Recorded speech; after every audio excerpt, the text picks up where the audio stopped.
Hello दोस्तों, नमस्कार। देखिए भाइयों, आज आपके सामने मैं लेके आ चुका हूँ प्रैक्टिस सेट नंबर 13। किसका कराते हैं हम? एसएससी जीडी का जो फरवरी में जो आपका पेपर हुआ था, वो मैथ का मैं प्रैक्टिस सेट लेके आ चुका हूँ आपके नाम सामने, प्रैक्टिस सेट नंबर 13 में। और भाई आ जाइए, हमें आपके लिए टाइम सेविंग वाले कंसेप्ट को बताएंगे इसमें, जिसमें आपको ये देखना किस जगह कौन सा मेथड लगाना, किस जगह कौन सा मेथड नहीं लगाना है। हर एक जगह को आपको अप्लाई करना सीखना चाहिए। क्वेश्चन सॉल्व सब कर लेते हैं, मगर ये नहीं पता होता क्वेश्चन को किस तरीके से कौन सी जल्दी कर पाओगे। वो आपको आपकी प्रैक्टिस के अनुसार ही पता पड़ेगा कि आपको कैलकुलेशन में कितनी हाई कौन सी में चल रही है, उस हिसाब के कंसेप्ट को लगाना है। तो आइए मैं आपके सामने करता हूँ प्रैक्टिस सेट नंबर 13 में स्टार्ट। तो देखते हैं कौन सा प्रैक्टिस सेट है। ये आपके एसएससी जीडी, क्या भाई मेरे, एसएससी जीडी का 23 फरवरी 2024 की शिफ्ट फर्स्ट का आपके सामने आ चुका है। यानी 4 3 12, एक दिन में 4 प्रैक्टिस सेट होते थे। एक दिन में 4 के हिसाब से 3 दिन हो चुके हैं, चौथा दिन आपके सामने आ चुका है। तो आइए हम करते हैं। तो देखिए क्या कह रहा है कि पहला ही क्वेश्चन आपके सामने सिंप्लीफिकेशन का आ चुका है। इसके लिए आपके लिए पहले बता दूं मैं भाई, इसमें बोर्ड मास का नेम लगता है, बोर्ड मास। ये बोर्ड मास का नेम लगता है, जिसे आप क्या कहते हो? Bracket of divide multiple add subtract. ये आपका होता है ब्रैकेट का सिंबल के लिए। ये ब्रैकेट के सिंबल के लिए दे देता हूँ मैं। ऑफ, इस प्रकार के ऑफ बना देता हूँ। और ये डिवाइड, ये डिवाइड का होता है। फिर करते हैं आप मल्टीपल, फिर आप करते हैं प्लस या माइनस। इन दोनों को आप किसी में से भी आगे पीछे कर सकते हो, लेकिन इनमें से आपको कोई चेंजिंग नहीं कर पाओगे। अगर थोड़ी सी भी अगर भाई चेंजिंग कर दी तो आपके क्वेश्चन पे गलत इफेक्ट पड़ सकता है। तो आइए हम करते हैं इस क्वेश्चन को सॉल्व। देखिए 36, पहले आपको लिए ब्रैकेट के अंदर वाला सॉल्व करना है। तो देखो 36 माइनस, देखो 16 तिया 48 और 7 तिया 21, ठीक है, माइनस।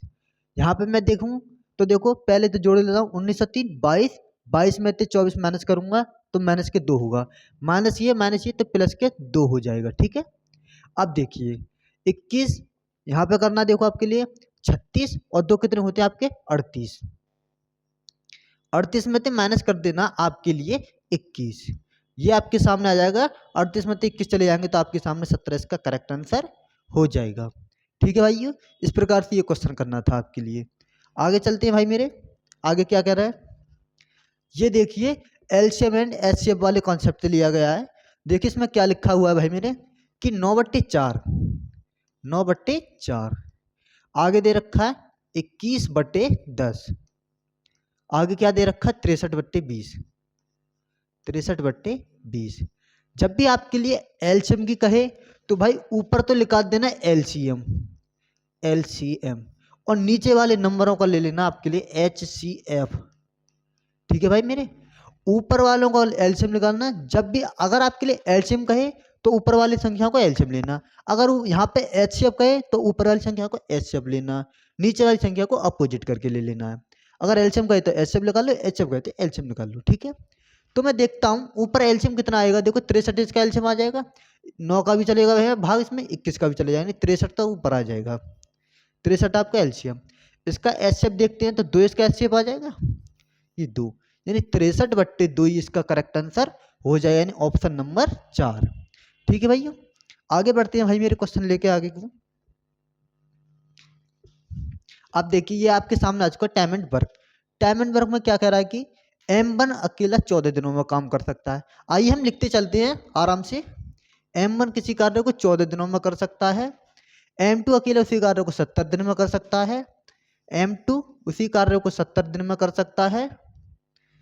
M3 की मदद से, अगर वो दोनों M3 की मदद कर लें, यानी कि ले लें, यानी M1 plus M2 plus M3 की मदद से वो 7 दिनों में कर लेते हैं। अब लेना इनका तीनों का आपके लिए एलसीएम। क्वेश्चन में हाँ तक कर को पहले हाँ करो सॉल्व।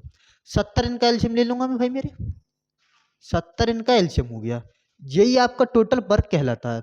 14 पंजे 70, एफिशिएंसी M1 कितनी आ जाएगी? 5, M2 की एफिशिएंसी 1।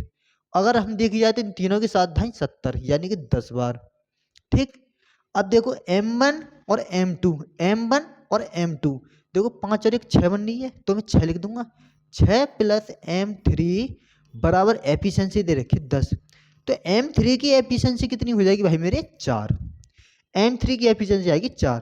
आपके लिए टोटल काम कितना करना है? अच्छा अकेले M3 को करना काम, तो M3 की भी निकाल देंगे। M3 की एफिशिएंसी आ चुकी है। टोटल काम कराना कितना, 70 काम कराना है। कितनी की एफिशिएंसी से, 4 की एफिशिएंसी। कौन कर रहा है ये काम, M3 काम कर रहा है। 2 से काटूंगा मैं, 2 से 2 बार और 2 से 35 बार। 35/2 बराबर 17.5% इसका करेक्ट आंसर, सॉरी 17.5 दिन इसका करेक्ट आंसर आ जाएगा। तो इस प्रकार से ये क्वेश्चन करना था। आगे चलते हैं भाई मेरे, आगे देखते हैं हम क्वेश्चनों को क्या कह रहा है कि देखिए, यदि एक संख्या R1 दूसरी संख्या R2 से 13% कम है और R2 56% से 50% अधिक है, यानी कि मैं R2 की वैल्यू निकालता हूं, यानी कि 5600 कितने अधिक है, 50 अधिक है अपॉन 100। ये दो जीरो से ये दो जीरो खत्म हो जाएंगी, ये एक जीरो हो जाएगी यहाँ पर। 15 छक्के 90 और 15 पंजे 75, 75 और 9 कितने होते हैं, 84। R2 की वैल्यू आ चुकी है आपके सामने 84। बताइए भाई, यहाँ तक किसी को समझ में नहीं आया हो तो बताइए। R2 की वैल्यू निकाल चुके हैं हम यहाँ से। अब देखो R1 की वैल्यू निकालनी है मुझे। R2 से कम है ना, R1 दूसरी संख्या R2 से 13% कम है। R2 की वैल्यू है कितनी, 84।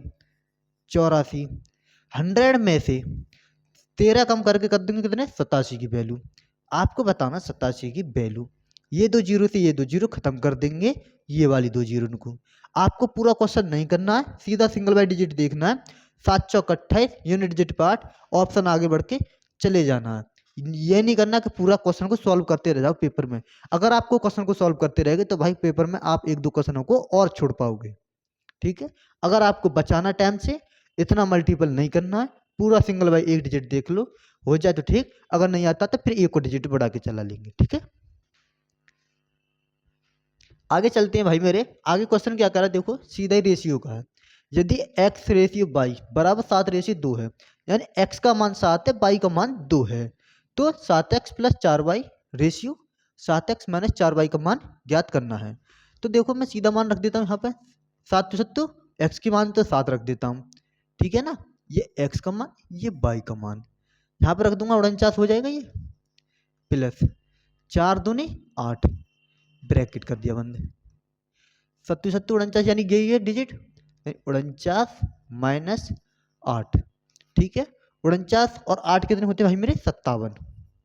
57 रेशियो, 49 में थे 8 गए तो आपके बचेंगे 41, 41। यही आपका करेक्ट आंसर आ जाएगा, 47 रेशियो 51 इसका राइट आंसर होगा।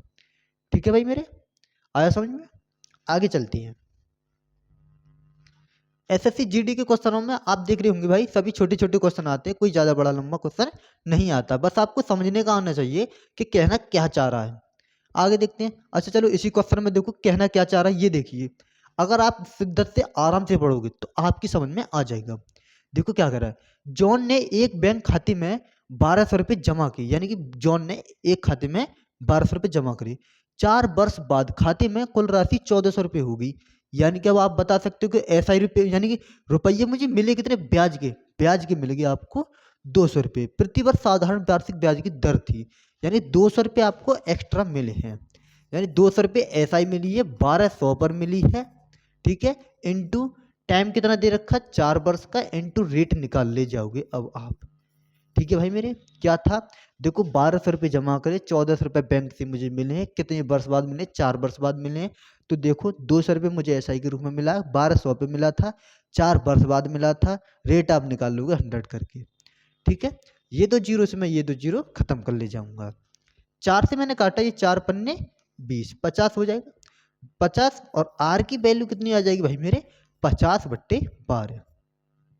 4 से में से अब इसे 12 चौक 48, 4 के करीब जा रहा है। देखो 4 के करीब कौन सा जा रहा है, ऑप्शन नंबर 1 इसका राइट आंसर हो जाएगा। आप इसे 1/1 कट करके भी 2 छक्के 12, 2 चौक 2 से 25 बार, फिर 6 से इसे काटते रहोगे, आगे चलता जाएगा। ठीक, आगे मैं देखता हूं क्वेश्चन नंबर 7 में क्या कह रहा भाई मेरे।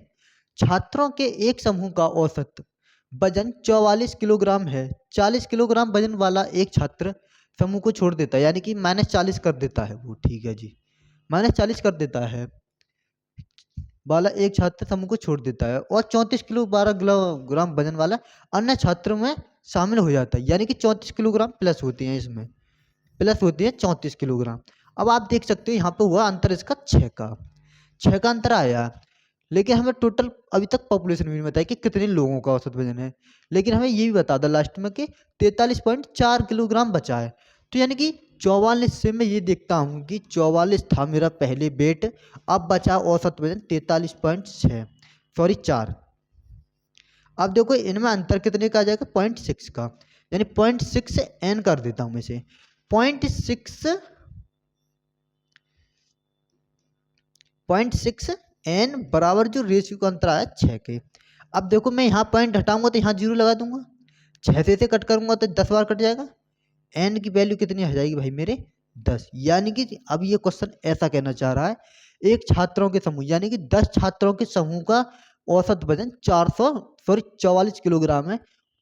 एवरेज निकाल लिया आपने, इनका योग भी निकाल ले जाओगे, 10 इंटू 44 करके 440 कर ले जाओगे। इसी प्रकार से फिर ये मतलब 40 किलोग्राम वाला वजन को छोड़ता है और 34 किलोग्राम के वजन का आता है, तब भी आप इसको डिवाइड करोगे तो ये आपका रिजल्ट आ जाएगा। ठीक, आगे देखते हैं भाई।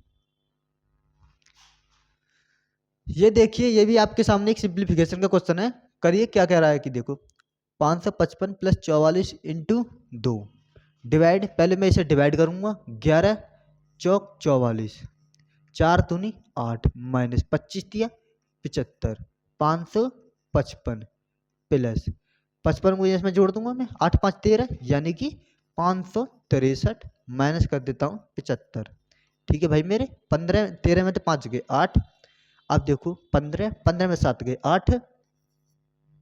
पूरा क्वेश्चन आपके लिए सॉल्व नहीं करना है, छोटे से क्वेश्चन करके चले जाओगे। 5 में एक कम हो गया तो 4 बचे यहाँ पर, तो 488 इसका राइट आंसर हो जाएगा।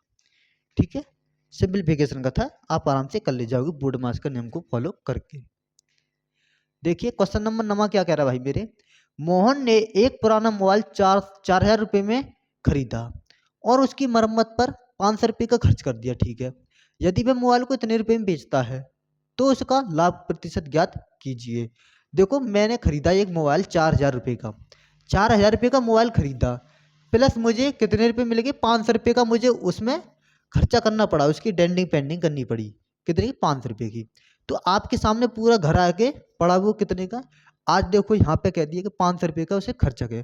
500 रुपये का कल को ये कहेगा कि 4,000 रुपये की हमने कोई गाय खरीदी, 500 रुपये का उसे भाड़ा दिया टेम्पू का जिसमें लेके आए, और हमें अब बाद में वो बेच दी वो 5,000 की, तो बताइए मुझे कितने परसेंट का प्रॉफिट हुआ। इस प्रकार से भी क्वेश्चन आ सकता है, या फिर कोई ऐसा भी हो सकता है मैंने कोई कूलर खरीदा या एसी खरीदी या फ्रिज खरीदा, 4,000 रुपये का फ्रिज खरीदा, उसमें 500 रुपये की उसमें मरम्मत करवा ली, मैंने डेंडिंग पेंडिंग करवा ली, तो आपके पास इतने का पड़ा, फिर मैंने उसे बेच दिया, इतने में बेच दिया, तो बताइए कितने रुपये का प्रॉफिट होगा। तो आइए देखो यहाँ कितना हो जाएगा, सीपी आपका सीपी हो जाएगा 4500 रुपये।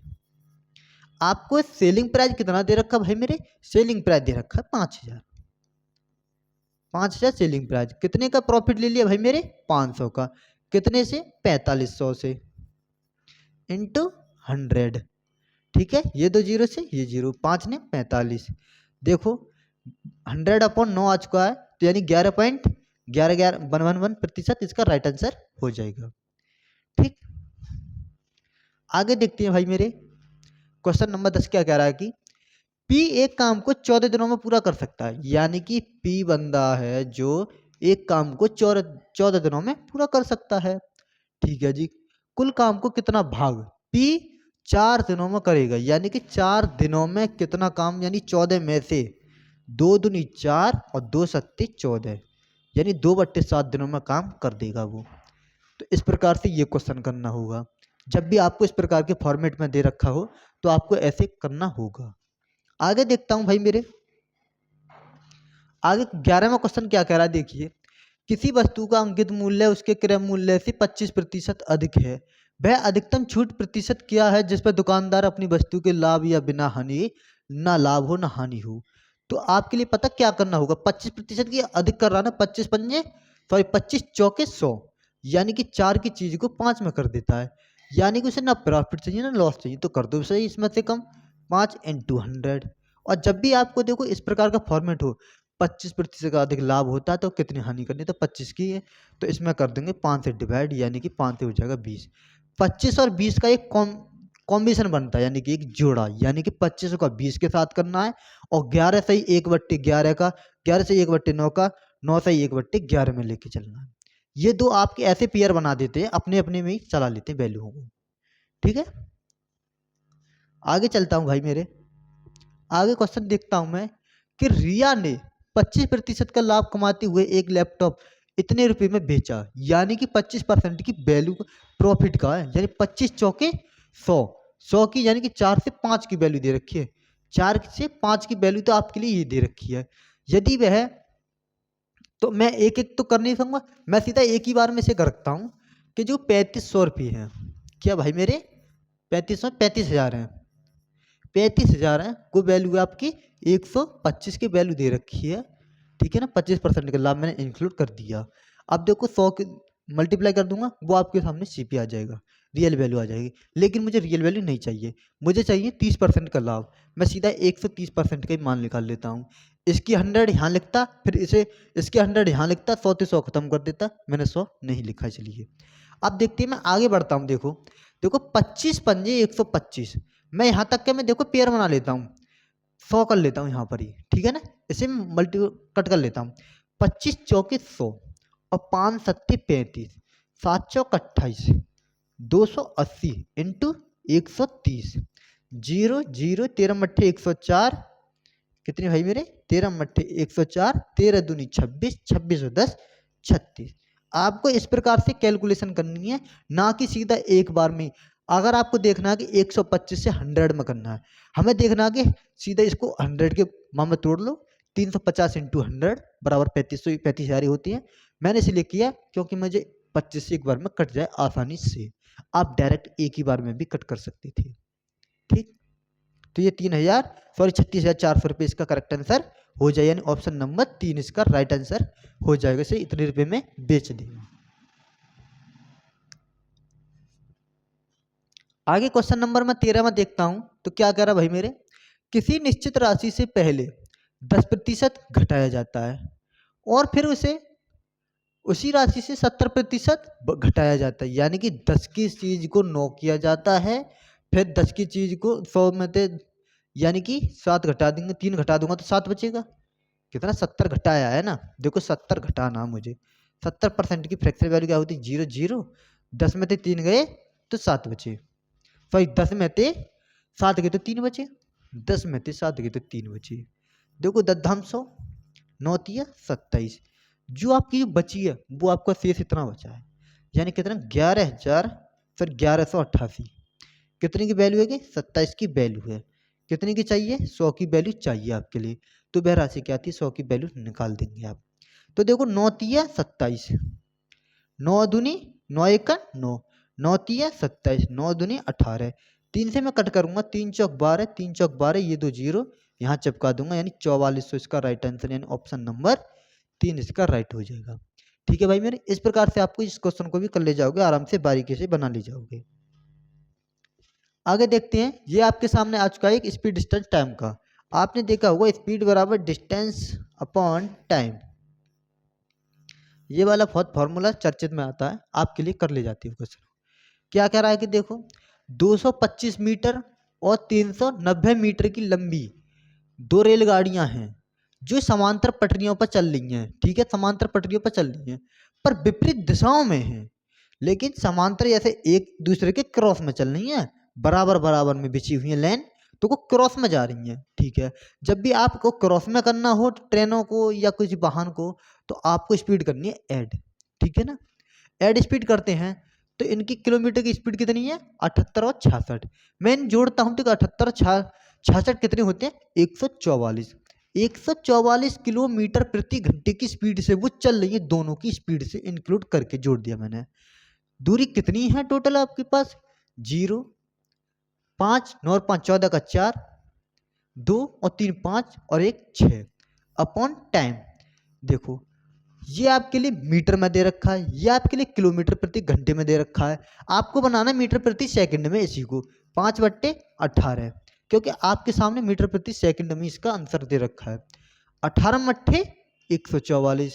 8 पर इसको 8 से कट करूंगा मैं, कितनी बार हो जाएगा? 8×2 = 64। 5 से कट करूंगा तो 5 से 16 बार कट जाएगा ये। तो टी बराबर कितना हो जाएगा भाई मेरे? 16 सेकेंड। ओके भाई मेरे, तो 16 सेकंडों में वो अपने एक दूसरे को पार कर ले जाएंगी। ओके, आगे बढ़ते हैं भाई। आगे क्वेश्चन नंबर में 15 की तरफ चलता हूं। तो भाई क्या कह रहा है देखिए, यदि x बराबर 2 हो तो 4x और 4x है और x + 4 और 3x - 1 का चतुर्थ अनुपात ज्ञात करना है। तो पहले मैं यहाँ पर देखो x की वैल्यू रखता हूँ। देखो 4 दूनी 8, यहाँ से तो 8 बनेगा, इस पे से कितना हो जाएगा? 4 और 2 6 बन जाएगा यहाँ पे। ठीक है, इस प्रकार के फॉर्मेट में लेके चल लेता हूँ मैं।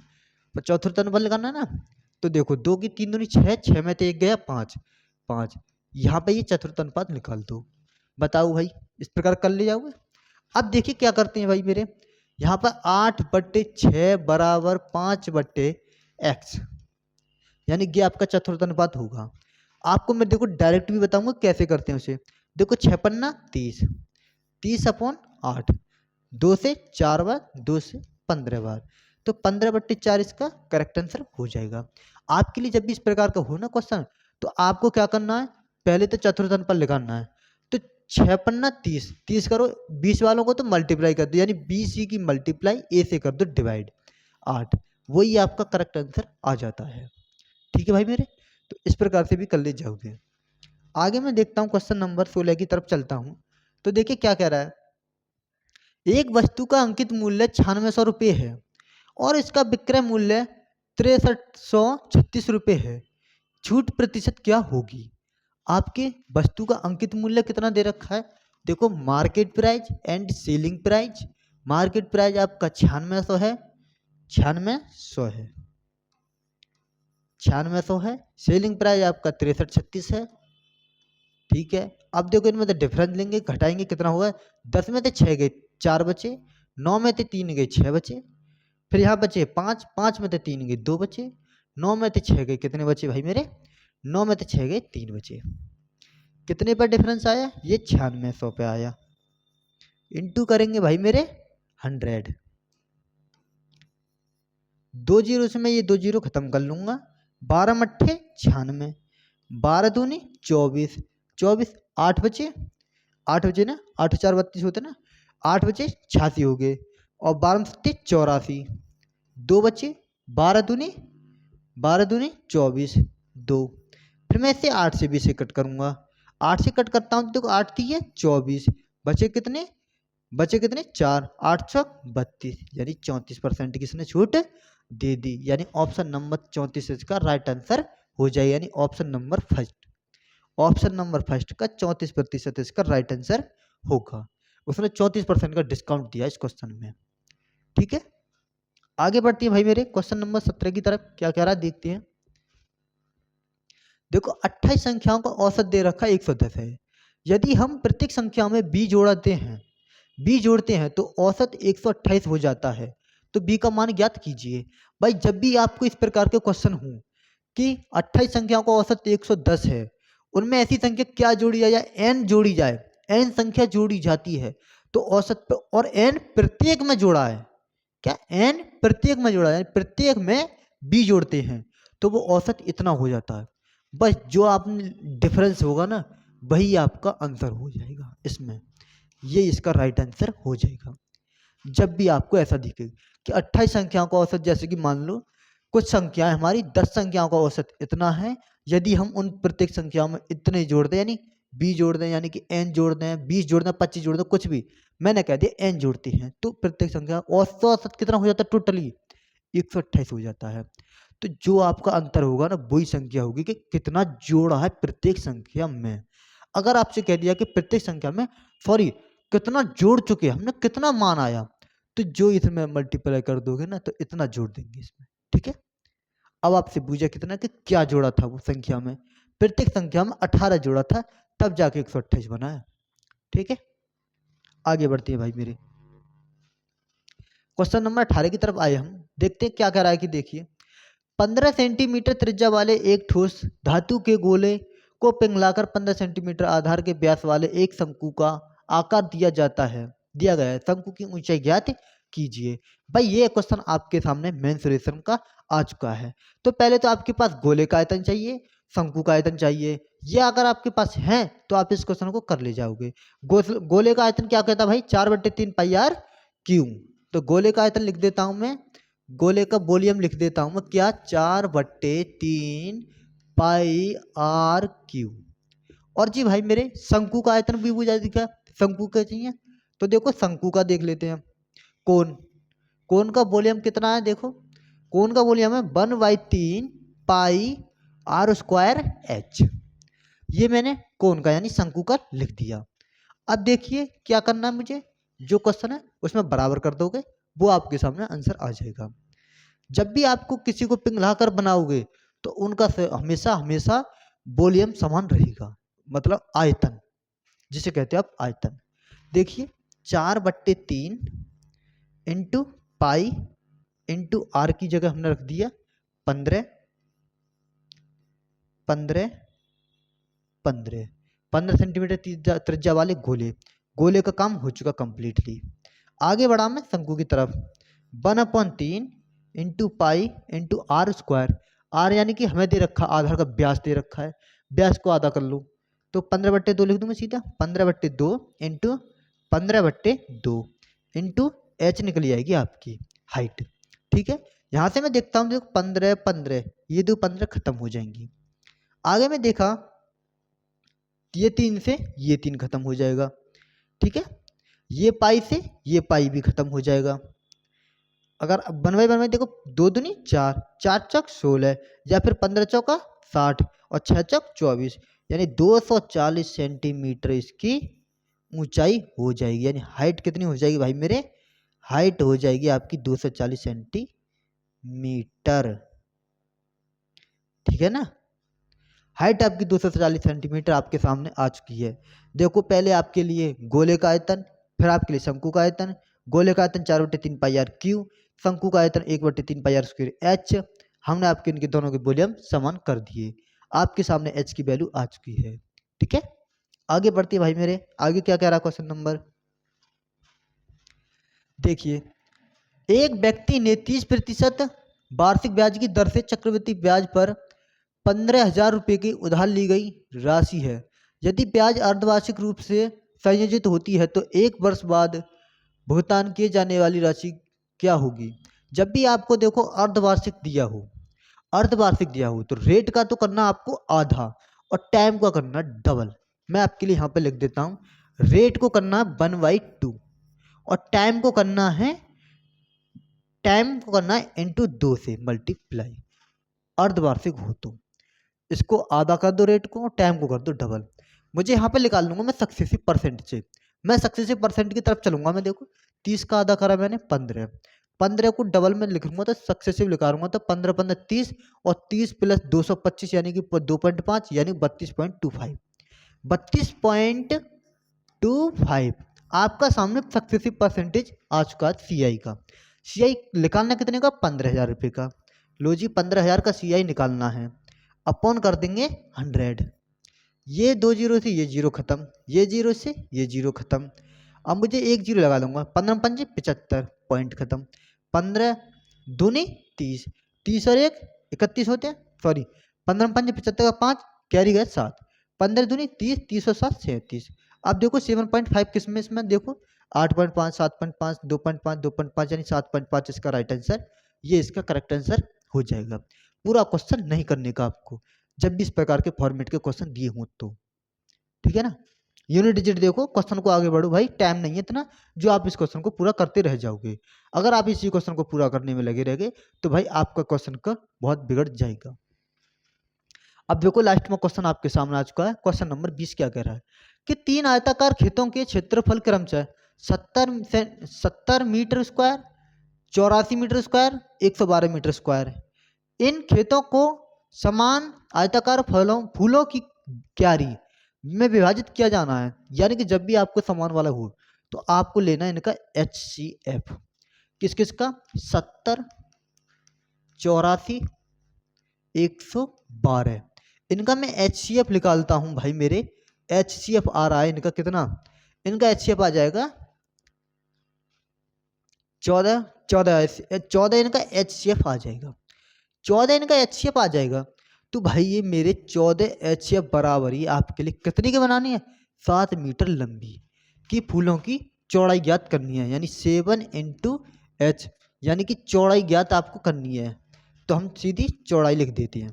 ठीक है भाई, ये आपको देखो 7 दूनी 14, तो चौड़ाई कितनी आ जाएगी भाई मेरे, 2 मीटर। आपका ये इसका करेक्ट आंसर हो जाएगा। आगे देखते हैं भाई, क्वेश्चन नंबर 20 तो खत्म हो चुके हैं।